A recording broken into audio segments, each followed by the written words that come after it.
ஒரு பெரிய மியூசிக் கச்சேரியா கொஞ்சம் யோசிச்சு பாருங்க. எத்தனையோ வாத்தியங்கள், நூற்றுக்கணக்கான கலைஞர்கள். ஆனா அவங்க எல்லாரையும் தன்னோட கையில இருக்கிற ஒரு சின்ன குச்சியை வச்சு ஒருத்தர் ரொம்ப அழகா ஒருங்கிணைத்து வழிநடத்துவார் இல்லையா? அதே மாதிரிதாங்க நம்ம இந்தியாவோட ஒட்டுமொத்த பொருளாதாரத்தையும் ஒருங்கிணைத்து நடத்தும் ஒரு பிரம்மாண்டமான வழிகாட்டிதான் ரிசர்வ் பேங்க் ஆஃப் இந்தியா, அதாவது நம்ம ஆர்பிஐ. பல வருஷங்களுக்கு முன்னாடி ஒரு காலேஜ் ஸ்டூடெண்ட் சப்மிட் பண்ண ஒரு ரிசர்ச் பேப்பர்ல சின்னதா ஆரம்பிச்சு இன்னைக்கு உலகத்தோட மிகப்பெரிய வலிமையான நிதி நிறுவனங்கள்ல ஒன்னா இது எப்படி விஸ்வரூபம் எடுத்தது அப்படிங்கிற அந்த சுவாரஸ்யமான பயணத்தை தான் இந்த ஒரு விரிவான அலசல்ல நாம இப்ப பார்க்க போறோம். ஓகே, இன்னைக்கு நாம என்னென்ன பார்க்க போறோம்னா, முதல்ல ஆர்பிஐயோட சுவாரஸ்யமான வரலாற்று பின்னணி, அதுக்கப்புறம் எப்படி அது ஒரு பொதுத்துறை அமைப்பா மாறுச்சு, அதோட முக்கியமான அன்றாட வேலைகள் என்ன, மார்க்கெட்ல பணப்புழக்கத்தை அவங்க எப்படி கண்ட்ரோல் பண்றாங்க, அப்புறம் கடைசியா இன்னைக்கு அவங்க பயன்படுத்துற ரொம்பவே மாடர்னான பொருளாதார கருவிகள் என்னென்ன, இதையெல்லாம் தான் நம்ம வரிசையா பார்க்க போறோம். சரி, முதலாவதா நம்ம செக்ஷன் 1க்குள்ள போலாம். ஒரு சின்ன வித எப்படி இவ்ளோ பெரிய மரமா மாறுச்சுன்னு பார்க்கலாமா? உங்களுக்கு ஒன்னு தெரியுமா? Doctor B.R. அம்பேத்கர் அவங்க 1923ல சப்மிட் பண்ண the problem of the rupee அப்படிங்கிற ஒரு வரலாற்று சிறப்புமிக்க ஆய்வறிக்கை தான் இந்த மொத்த அமைப்புமே உருவாகிறதுக்கான ஒரு ஸ்ட்ராங்கான பேஸ்மெண்ட்டா அமைஞ்சது. அவரோட அந்த வழிகாட்டுதல்களின்படிதான் 1934ல ரிசர்வ் வங்கி சட்டம் கொண்டு வரப்பட்டு 1935 ஏப்ரல் 1ஆம் தேதி இது அதிகாரப்பூர்வமா தொடங்கப்பட்டுச்சு. அதுக்கப்புறம் இந்தியாவோட வர்த்தக தலைநகரான மும்பையோட முக்கியத்துவத்தை புரிஞ்சுக்கிட்டு 1937ல இதோட தலைமையகத்தை கல்கத்தாவில இருந்து மும்பைக்கு நிரந்தரமா மாத்திட்டாங்க. இப்போ நான் ஒன்னு சொல்றேன், நம்புவீங்களா? இன்னைக்கு ஒரு நாட்டோட மொத்த பணப்புழக்கத்தையும் ஒரு பிரைவேட் கம்பெனி கண்ட்ரோல் பண்ணுதுன்னு சொன்னா நம்மால ஏத்துக்க முடியுமா? வாய்ப்பே இல்லைல்ல. ஆனா அப்படிதாங்க நம்ம ஆர்பிஐ தன்னோட பயணத்தையே ஆரம்பிச்சது. சர் ஆஸ்பான் ஸ்மித் அப்படிங்கிற முதல் ஆளுநரோட தலைமையில ஒரு அரசு அமைப்புக்கு பதிலா இது ஆரம்பத்துல ஒரு பிரைவேட் பேங்கா தான் செயல்பட ஆரம்பிச்சுது அப்படிங்கிறது நிஜமாவே ஒரு ஆச்சரியமான உண்மை. இப்போ 2வது பகுதிக்கு வருவோம். அப்படிப்பட்ட ஒரு பிரைவேட் நிறுவனம் எப்படி கொஞ்சம் கொஞ்சமா மாறி இந்திய மக்களுக்கான ஒரு பொதுத்துறை அமைப்பா மாறுச்சுன்னு பாப்போம். இந்தியா சுதந்திரம் அடைஞ்சதுக்கப்புறம் ஒரு பெரிய தேசத்தை கட்டமைக்க வேண்டிய மிகப்பெரிய பொறுப்பு நமக்கு இருந்துச்சு. அப்போ இந்த வங்கியோட நோக்கம் தனிநபரோட லாபத்துக்காக இல்லாம ஒட்டுமொத்த மக்களோட நலனுக்காக மாற வேண்டியது ரொம்பவே கட்டாயமாச்சு. அதனாலதான் 1949 ஜனவரி 1ஆம் தேதி ஆர்பிஐய முழுமையா தேசியமயமாக்குனாங்க. ஒரு ஆளுநர், 4 துணை ஆளுநர்கள், அப்புறம் ஒரு மத்திய வாரியம்னு ஒரு ரொம்பவே ஸ்ட்ராங்கான நிர்வாக கட்டமைப்பு உருவாக்கப்பட்டு நாட்டோட ஒட்டுமொத்த நிதி அதிகாரமும் பாதுகாப்பா மக்கள் கைக்கே சேர்ந்துச்சு. ஒரு நிமிஷம் யோசிச்சு பாருங்க. ஒரு நாட்டோட பணங்கிறது வெறும் அச்சுடிச்ச காகிதம் மட்டும் கிடையாதுங்க. அது அந்த நாட்டோட பொருளாதாரம் மேலையும் அரசாங்கத்தின் மேலையும் மக்கள் வச்சிருக்கிற ஒரு நம்பிக்கை. அந்த நம்பிக்கையை காப்பாத்துற ஒரு பாதுகாப்பு பெட்டகம்தான் 1957ல கொண்டு வரப்பட்ட இந்த மினிமம் ரிசர்வ் சிஸ்டம். அதாவது ஆர்பிஐ எவ்வளவு ரூபாய் நோட்டுகளை அச்சிட்டாலும் அதுக்கு ஈடா எப்போதுமே 115 கோடி ரூபாய் மதிப்புள்ள தங்கம் உட்பட மொத்தம் 200 கோடி ரூபாய் கண்டிப்பா அவங்க கிட்ட ரிசர்வா இருக்கணும். இதுதாங்க நம்ம கரன்சிக்கான உண்மையான அஸ்திவாரமே. சரி, இப்போ நம்ம 3வது பகுதிக்கு போகலாம். ஹிஸ்டரியை விட்டுட்டு பொருளாதாரத்தோட உண்மையான என்ஜின் ரூம்குள்ள இப்போ நம்ம என்ட்ரி ஆவோம். தினமும் நம்ம ஆர்பிஐ என்னென்ன வேலைகளைத்தான் செஞ்சுக்கிட்டு இருக்கு? ஆர்பிஐ சும்மா அரசாங்கத்துக்கான வங்கின்னு மட்டும் சுருக்கிட முடியாதுங்க. அதுதான் எல்லா வங்கிகளுக்கும் கடைசி புகலிடம்.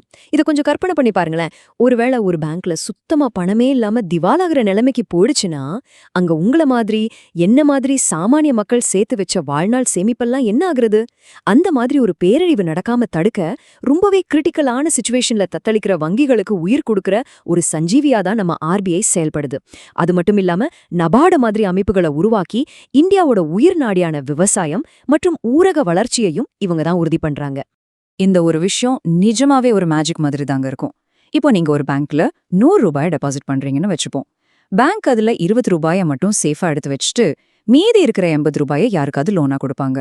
அந்த 80 ரூபாய் மார்க்கெட்ல யாருக்கோ செலவாகி சுத்தி வழிச்சு மறுபடியும் பேங்க்குக்கே டெபாசிட்டா வரும்.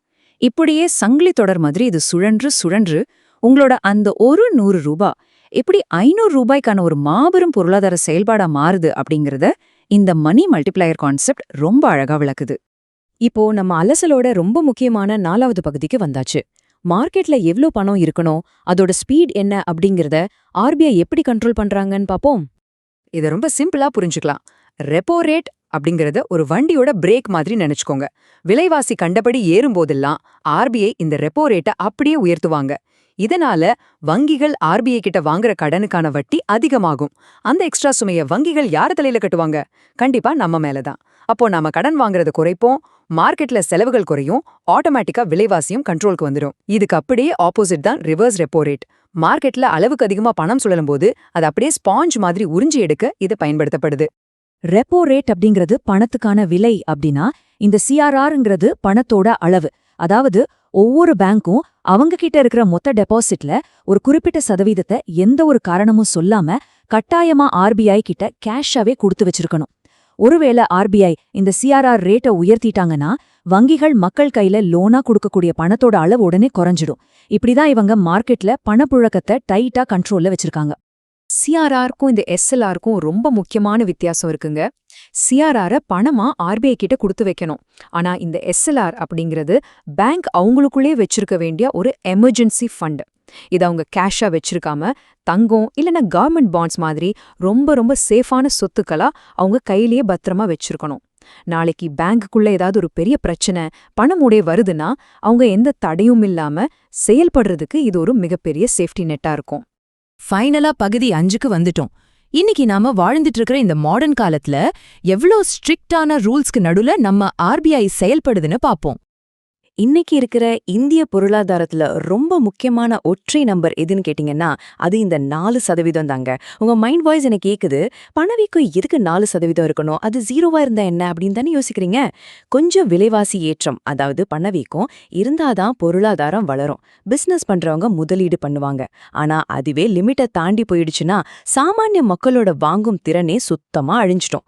அதனாலதான் 2016ல கொண்டு வந்த சட்டப்படி பணவீக்கத்தை எப்படியாவது எக்ஸாக்டா 4% மெயின்டைன் பண்ணியே ஆகணும்னு ஒரு டார்கெட் ஃபிக்ஸ் பண்ணாங்க. ஆனா பிராக்டிக்கலா எப்பவுமே 4%ல இருக்க முடியாது இல்லையா? அதனாலதான் மார்க்கெட் நிலவரத்துக்கு ஏத்த மாதிரி ஒரு 2-6% வரைக்கும் முன்னா பின்ன இருக்கலாம்னு ஒரு சின்ன ரிலாக்ஸேஷன் கொடுத்திருக்காங்க. ஆனா தொடர்ந்து ஒரு 3 குவார்ட்டர், அதாவது 9 மாசத்துக்கு பணவீக்கம் 6% தாண்டி அப்படியே நிதிச்சுன்னா என்னாகும் தெரியுமா? ஆர்பிஐ தன்னோட வேலையிலே தோத்துடுச்சுன்னு அதிகாரப்பூர்வமா அறிவிச்சிடுவாங்க. அது மட்டும் இல்லாம, ஏன் இப்படி ஆச்சு, இத உடனே சரி பண்ண நாங்க என்னென்ன ஆக்ஷன் எடுக்க போறோம் அப்படின்னு இந்திய அரசாங்கத்துக்கு ஆர்பிஐ ஒரு ஃபார்மலான லெட்டர் எழுதி எக்ஸ்பிளைன் பண்ணணும். இது நிஜமாவே எவ்வளவு பெரிய அக்கௌண்டபிலிட்டி பாருங்க. சரி, இப்போ ஒரு பேங்க் நைட் கணக்கு முடிக்கும்போது சடனா கோடிக்கணக்குல பணம் ஷார்ட்டேஜ் ஆகுதுன்னு வைப்போம். இத உடனே சரி பண்ணலைன்னா அடுத்த நாள் காலையில அந்த பேங்க் ஓபன் பண்ணவே முடியாது. இந்த மாதிரி ஓவர் நைட்ல நடக்கிற எமர்ஜென்சி தேவைக்காகவே 2011ல MSF அப்படிங்கிற ஒரு அருமையான ஃபெசிலிட்டியை கொண்டு வந்தாங்க. அதாவது பேங்க் அவசரத்துக்கு ஒரே ராத்திரியில ஆர்பிஐ கிட்ட இருந்து லோன் வாங்கி சிஸ்டம் கொலாப்ஸ் ஆகாம ஸ்மூத்தா ரன் ஆகிறதுக்கு இந்த டூல் ரொம்பவே ஹெல்ப்ஃபுல்லா இருக்கு. இன்னைக்கு நாம பார்த்த இந்த சுவாரஸ்யமான பயணத்தோட முடிவுல நம்ம எல்லாருக்கும் ஒரு முக்கியமான கேள்வி தோணும். பிட்காயின் மாதிரி கிரிப்டோ கரன்சிகள், யூபிஐ மாதிரியான டிஜிட்டல் பேமெண்ட்ஸோட அசுர வளர்ச்சி, அப்புறம் குளோபல் மார்க்கெட்ல நடக்கிற மிகப்பெரிய ஏற்ற இறக்கங்கள், இதெல்லாம் ஃபேஸ் பண்ணி இந்தியாவோட அடுத்த 100 வருஷ வளர்ச்சியை வழிநடத்த நம்ம மாஸ்டர் ஆர்பிஐ தன்னை எப்படி அப்டேட் பண்ணிக்க போறாங்க? இது கண்டிப்பா நாம எல்லாரும் தொடர்ந்து யோசிக்க வேண்டிய, நம்ம எதிர்காலத்தையே தீர்மானிக்க போற ஒரு விஷயம் இல்லையா? ஓகே, இதே மாதிரி இன்னொரு செம்மையான இன்ஃபர்மேட்டிவான அலசல்ல நாம சீக்கிரமே மீட் பண்ணுவோம்.